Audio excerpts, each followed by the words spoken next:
and good evening. I'm talking to Barnabas Gulyas from Hungary. And would you please introduce yourself, your experience and your profession in the youth field, please? Hello to you as well. Good evening. My name is Barnabas, as you said, and I work here in Hungary for 12 years in the youth work.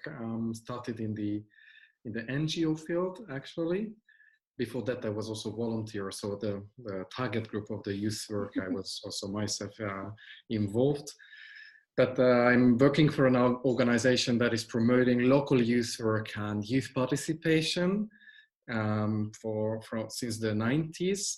And I got engaged with this organization through its activities.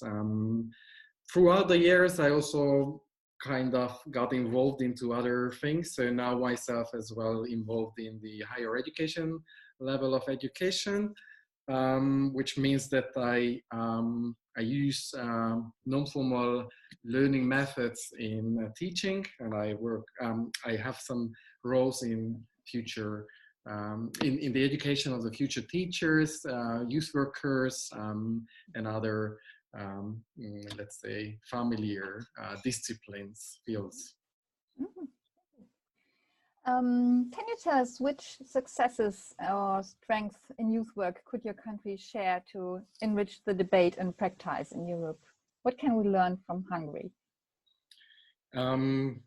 Definitely, I would say the diversity of how youth work is implemented and carried out. And this is not only the feedback or the reflection of myself, but a quite recent reflection of some Austrian colleagues who took part in a study visit here in Hungary in the early 2020, before the whole pandemic hit the world. And they also emphasized that though the Hungarian youth work is not structured, meaning that there is no legislation, there is no structural funding, neither some sort of recognition, but this allows us to somehow act according to the needs and to be more flexible. So this diversity that is here in Hungary regarding how youth work is implemented is very, very interesting, so that you cannot really compare one another places here. And I think this is very much important, because that needs to be considered as a value. Mm-hmm. And what main challenges do you recognize? Perhaps you can tell us 3 challenges in your youth work. I think, to be very honest, I think most of the challenges are things that we commonly share with other European countries. I could mention the lack of resources, both in human and also finances. But I think I would name 3 things, and I made some notes for myself. One is the lack of recognition that youth work, the history of youth work in Hungary is also very different than to other countries. But still, at the moment of 2020, it's not quite understood clearly by all stakeholders that what it means, and that also sort of comes to the lack of recognition of it.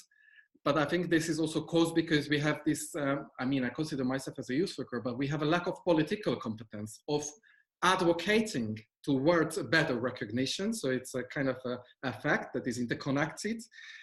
And I think one other thing is that this new blood that Howard Williamson is also mentioned in his speech, I think the new blood is missing. People who are in this circle is there for too long. I mean, it's so good that we are there for a long time, but we are missing the new ones. And I think we need to find some good methods to involve more and more interested people that want to also carry on youth work in the future. Mm-hmm. And where do you see the greatest needs for further development of youth work in Hungary?